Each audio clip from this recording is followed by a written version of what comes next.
Bismillahirrahmanirrahim. Assalamu alaikum. My name is Malik Ikram. Welcome back to my YouTube channel. Hope you are doing well. So student, आज हम हाजिर हैं English की class number 6 के साथ। आज का जो हमारा लेसन है इसमें हम कुछ डिफरेंट चीज़ पढ़ेंगे। सिंपल सेंटेंस का स्ट्रक्चर ही पढ़ेंगे, लेकिन ये है कि जो हमने पिछली क्लासेस के अंदर सेंटेंस का स्ट्रक्चर देखा था उसमें हम एक बिट चेंज करेंगे, एक शॉर्ट सी चेंजिंग करेंगे जिसके जो कि हम एक नेक्स्ट क्लासेस के अंदर सेंटेंस का स्ट्रक्चर यूज़ करेंगे। आज हम वो स्ट्रक्चर देखेंगे जो कि हमने नेक्स्ट क्लासेस के अंदर यूज करना है। अच्छा, पहले देखें कि जो पिछली क्लासेस के अंदर हम सेंटेंस का स्ट्रक्चर यूज करते थे वो क्या था। वो हमारे पास था subject plus verb plus object. ये तीन चीजें हम यूज करते थे एक सेंटेंस के स्ट्रक्चर के लिए। सब्जेक्ट काम करने वाला, और वर्ब आ जाता है काम, ऑब्जेक्ट आ जाता है जिस पर काम किया जाता है। ये तीन चीजें हम पढ़ते थे एक सेंटेंस स्ट्रक्चर के लिए। लेकिन आज हम बिट थोड़ी सी चेंज करेंगे कि जो हमारे पास नेक्स्ट क्लासेस होंगी उनके अंदर जो हमने सेंटेंस का स्ट्रक्चर यूज करना है वो हम आज के लेसन में पढ़ेंगे। तो चलिए देखते हैं कि हमने जो नेक्स्ट क्लासेस के अंदर हमने सेंटेंस स्ट्रक्चर देखना है वो क्या है। हमारे पास सब्जेक्ट प्लस यहाँ पे वर्ब आएगा, प्लस यहाँ पे आप डैश छोड़ेंगे। अब ये डैश मैंने क्यों छोड़ी है ये मैं आपको ये बताता हूँ। सब्जेक्ट तो हमारे पास आ गया काम करने वाला, और वर्ब हमारे पास जो आता है एक्शन, जो हमारे पास आता है काम किया जाता है जिस चीज का। अब यहाँ पर ये चीज समझने की है कि ये जो आपने डैश छोड़ी हुई है ये क्यों छोड़ी हुई है।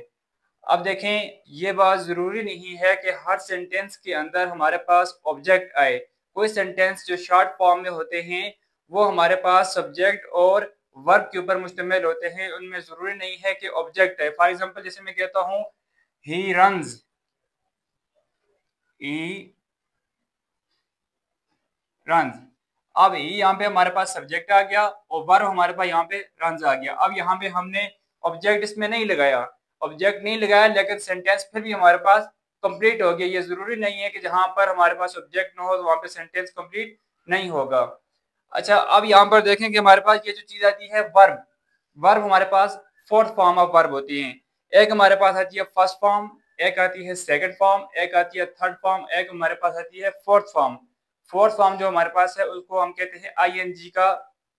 फर्स्ट फॉर्म के साथ जो हम इजाफा करते हैं उसको हम फोर्थ फॉर्म ऑफ वर्ब कहते हैं। इस तरह से मैं आपको एग्जांपल देता हूँ, जैसे वर्ब की गो, ये हमारे पास आ गई फर्स्ट फॉर्म। वेंट, ये हमारे पास आ जाती है सेकंड फॉर्म। और गॉन, ये हमारे पास आ जाती है third form. First form, second form, third form, और लास्ट में हमारे पास आती है जो फोर्थ फॉर्म वो है गोइंग। ये मैंने जो आपको एग्जांपल दी है ये फॉर्म ऑफ वर्ब की है, यानी कि ये आ जाती है हमारे पास फर्स्ट फॉर्म, और ये हमारे पास आ जाती है सेकंड फॉर्म, ये आती है थर्ड फॉर्म, और ये आती है हमारे पास फोर्थ फॉर्म आ जाती है। ये हमारे पास जो एग्जांपल है गो, वेंट, गॉन, गोइंग। अच्छा, ये भी याद रखें कि जो हमारे पास फॉर्म ऑफ वर्ब होती हैं ये हम टेंस के मुताबिक ही यूज करते हैं। हम देखते हैं कि जो हमारे पास टेंस है उसके अंदर सेंस क्या है, हम उस टेंस के मुताबिक ही हम फॉर्म ऑफ वर्ब का इस्तेमाल करते हैं। चलें, जब हम नेक्स्ट पढ़ेंगे तो मैं आपको डिटेल में डीपली ये चीज बताऊंगा कि हमने कहाँ पे कौन सा वर्ब इस्तेमाल करना है और कहाँ पे नहीं करना, क्या चीज जो सब्जेक्ट के मुताबिक चेंज होगी आगे हम डिटेल में पढ़ेंगे। तो आज के जो मैं आपको लेसन में जो फिल वक्त ये चीज बता रहा हूँ कि आपने ये समझना है कि हम कौन कौन से स्ट्रक्चर हैं जो हम नेक्स्ट क्लासेस के अंदर यूज करेंगे। एक स्ट्रक्चर तो मैंने आपको बताया कि सब्जेक्ट प्लस वर्ब और आगे डैश खाली छोड़ दी।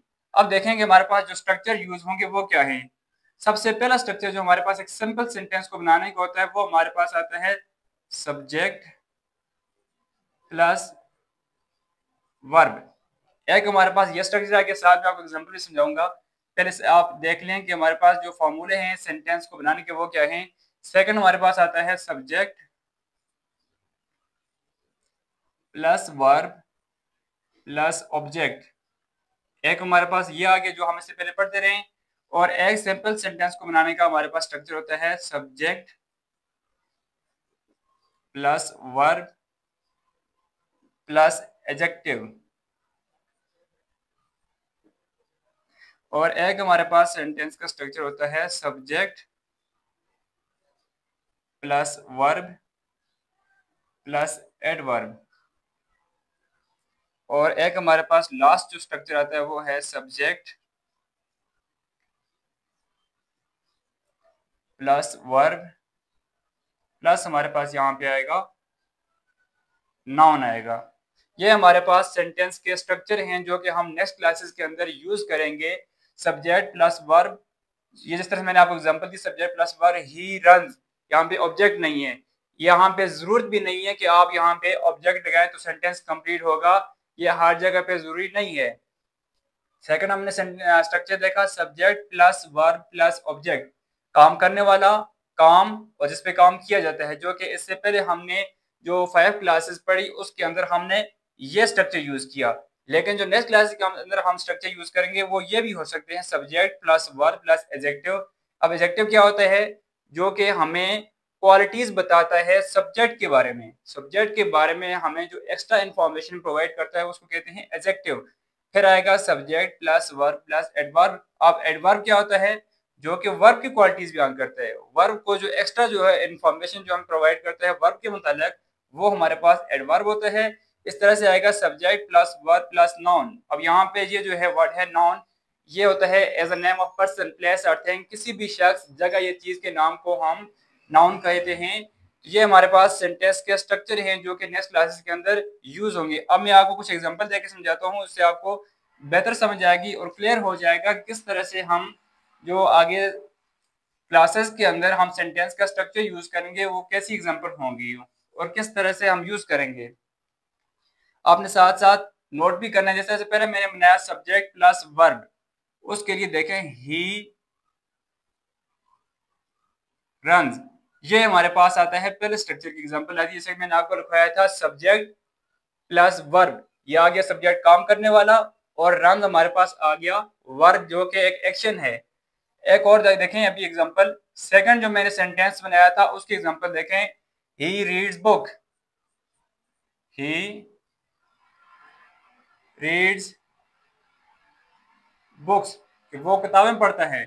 ही यहाँ पे हमारे पास सब्जेक्ट, रीड्स आ गया यहाँ पे वर्ब, और यहाँ पे बुक्स हमारे पास क्या आ जाता है? ऑब्जेक्ट आ जाता है। यहाँ पे मैं साथ साथ ये 4 चीज नोट कर भी देता हूँ। यहाँ पे ये देखें सब्जेक्ट, और ये हमारे पास वर्ब आ गया। इस तरह से ये हमारे पास सब्जेक्ट आ गया, ये आ गया वर्ब, इसी तरह से ये हमारे पास आ गया ऑब्जेक्ट। सब्जेक्ट वर्ब और ऑब्जेक्ट। तीसरा हमने जो सेंटेंस का स्ट्रक्चर बनाया था उसकी अब हम एग्जांपल देख लेते हैं। He is smart, he is smart, ही हमारे पास यहाँ पे आ गया सब्जेक्ट, इज हमारे पास यहाँ पे आ गया वर्ब, और स्मार्ट हमारे पास यहाँ पे आ गया एडजेक्टिव। अब नंबर 4 पे हमने जो स्ट्रक्चर बनाया था उसकी देख लेते हैं। He runs fast, he runs fast, ये हम एस क्यों लगाते हैं? एस या एस ई एस का इजाफा क्यों करते हैं? जब हम आगे सिंपल सेंटेंस पढ़ेंगे प्रेजेंट एंड डेफिनेट, तब मैं आपको ये डिटेल में बताऊंगा। फिर आप ये याद रखें कि हमारे पास जो होते हैं सब्जेक्ट होते हैं, ही शी इट, इनके साथ एस या ई एस का इजाफा किया जाता है। ये ग्रामर का एक रूल है, ये समझ आ गई। अब नंबर 5 पे देखिए, हमने एक और स्ट्रक्चर जो बनाया था वो हमारे पास है, ही इज अ डॉक्टर। इसके बारे में लिखा हमने सब्जेक्ट वर्ब, और ये हमारे पास आ जाता है एडवर्ब, और ये हमारे पास आ गया सब्जेक्ट, ये आ गया हेल्पिंग वर्ब, और अ डॉक्टर हमारे पास आ गया नाउन। ये जो मैंने आपको स्ट्रक्चर लिखवाई 5, उनकी ही एग्जांपल हैं ये हमारे पास। तो ये देखें, ही रन्स, सब्जेक्ट वर्ब आ गया, और सेकंड मैंने आपको लिखा है ही रीड्स बुक, वो किताबें पढ़ता है, सब्जेक्ट वर्ब और ऑब्जेक्ट, सेंटेंस कंप्लीट हो गया। इस तरह से थर्ड नंबर पे मैंने आपको जो स्ट्रक्चर लिखाया था सब्जेक्ट वर्ब और एडजेक्टिव का, ही इज स्मार्ट, कि वो स्मार्ट है। अब ही यहाँ पे जो है ये सब्जेक्ट है, ये सब्जेक्ट के बारे में ये बात बता रहा है कि वो स्मार्ट है। आप यहाँ पे किसी का नाम भी लिख सकते हैं, जैसे अली इज स्मार्ट, कि अली स्मार्ट है, तो ये अली की ही क्वालिटी बयान कर रहा है, एडजेक्टिव। इस तरह से नंबर 4 पे हमने जो स्ट्रक्चर बनाया सब्जेक्ट वर्ब और एडवर्ब आएगा।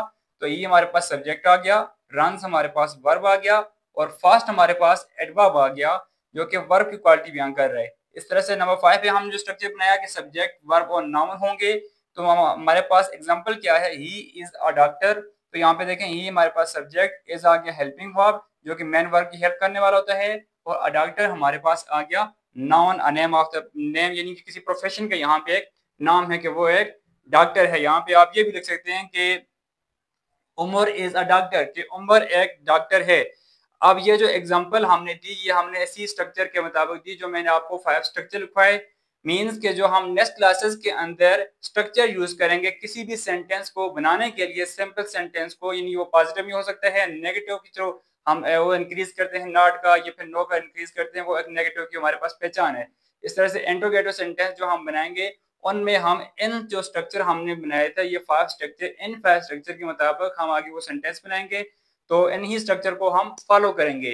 तो अगर आप हमारी क्लास में न्यू हैं इस क्लास के अंदर, तो आप पिछली जो 5 क्लासेस मैंने उनका कोर्स जो मैंने पीछे जो है अपलोड कर दी है पोस्ट उनकी, तो आप जाके उनको देख लीजिए। मैं डिस्क्रिप्शन के अंदर उन तमाम क्लासेस के लिंक जो है वो मैं डाल दूंगा। तो आपने ये करना है कि उन क्लासेस को भी देख लेना है ताकि आप स्टार्ट से जो है बिगनिंग से ही जो है कोर्स को स्टार्ट करें, हर एक चीज़ आपको क्लियर समझ आ जाएगी। होप सो कि आज का लेसन आपको समझ आया हो, क्योंकि ज़्यादा लेंथी नहीं बनाया कि मोस्टली स्टूडेंट जो है बोर हो जाते हैं, तो इसलिए मैंने थोड़ा सा शॉर्ट सा ही लेक्चर आज का बनाया था कि ताकि आपको ये समझ आ जाए कि हमारे पास एक सिंपल सेंटेंस बनाने के कौन कौन से स्ट्रक्चर होते हैं। तो अगर वीडियो आपको पसंद आई है, हमारी वीडियो से आप कुछ ना कुछ सीख पा रहे हैं, तो वीडियो को लाइक कीजिए, साथ अपने दोस्तों को भी शेयर कीजिए वीडियो को, और साथ ही हमारे चैनल को भी सब्सक्राइब कीजिए। थैंक्स फॉर वॉचिंग एंड अल्लाह हाफिज़।